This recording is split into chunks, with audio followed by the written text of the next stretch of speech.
Cap sleeve cutting എങ്ങനെയാണെന്ന് നോക്കിയാലോ? ഞാനിവിടെ 17 ഇഞ്ച് നീളവും 17 ഇഞ്ച് വീതിയുമുള്ള ഒരു പീസ് തുണിയാണ് എടുത്തിരിക്കുന്നത്.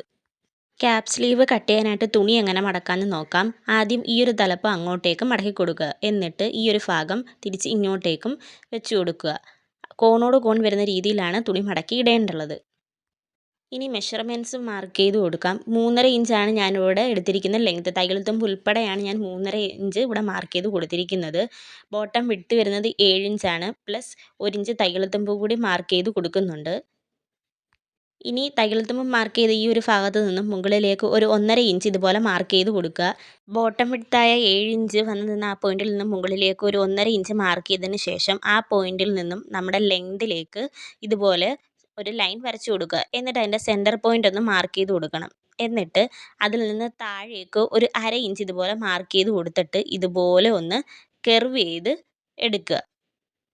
ഈ ഒരു ക്യാപ് സ്ലീവിൻ്റെ ഫുള്ള് ട്യൂട്ടോറിയൽ വീഡിയോ, അതായത് ഡീറ്റെയിൽഡ് ആയിട്ടുള്ള വീഡിയോ, എത്ര മീറ്റർ തുണി എടുക്കണം, നിങ്ങളുടെ കയ്യിലുള്ള മെഷർമെൻറ്റ്സ് വെച്ചിട്ട് എങ്ങനെയാണ് കട്ട് ചെയ്യുന്നത് തുടങ്ങിയ എല്ലാവിധ കാര്യങ്ങളും ഡീറ്റെയിൽ ആയിട്ട് പറയുന്ന വീഡിയോ ഞാൻ എൻ്റെ യൂട്യൂബ് ചാനലിൽ അപ്ലോഡ് ചെയ്തിട്ടുണ്ട്. അപ്പോൾ ആവശ്യമുള്ളവർ നമ്മുടെ ഈ യൂട്യൂബ് ചാനലിൽ കയറിയിട്ട് വീഡിയോ കണ്ടാൽ മതി. ഇനി നമ്മൾ ഈ വരച്ചിട്ടിരുന്ന ആ ഒരു കർവ് ഷേപ്പിലൂടെ ആ തുണി ഇതുപോലെ കട്ട് ചെയ്തെടുത്തിട്ടുണ്ട്. അപ്പോൾ നമുക്ക് ഇതുപോലൊരു പീസായിട്ടായിരിക്കും കിട്ടുന്നത്. ഇനി ഈ ഒരു മുകൾ ഭാഗത്ത് ഇങ്ങനെ ഒരു സ്റ്റിച്ച് ചെയ്ത് കൊടുത്തു കഴിഞ്ഞാൽ നമ്മളെ ക്യാപ് സ്ലീവ് ഇവിടെ റെഡി ആയിട്ട് കിട്ടും. ഞാനിപ്പോൾ ഇവിടെ ഒരു സ്ലീവാണ് കട്ട് ചെയ്തെടുത്തിരിക്കുന്നത്. ഇനി ഇതേപോലെ തന്നെ ഒരു സ്ലീവും കൂടി നിങ്ങൾ കട്ട് ചെയ്തിട്ടെടുക്കുക. അപ്പോൾ വീഡിയോ ഇഷ്ടമായാൽ ലൈക്ക് ചെയ്യുക, ഷെയർ ചെയ്യുക, കമൻറ്റ് ചെയ്യുക, ചാനലൊന്ന് സബ്സ്ക്രൈബ് ചെയ്ത് സപ്പോർട്ട് കൂടി ചെയ്യണേ.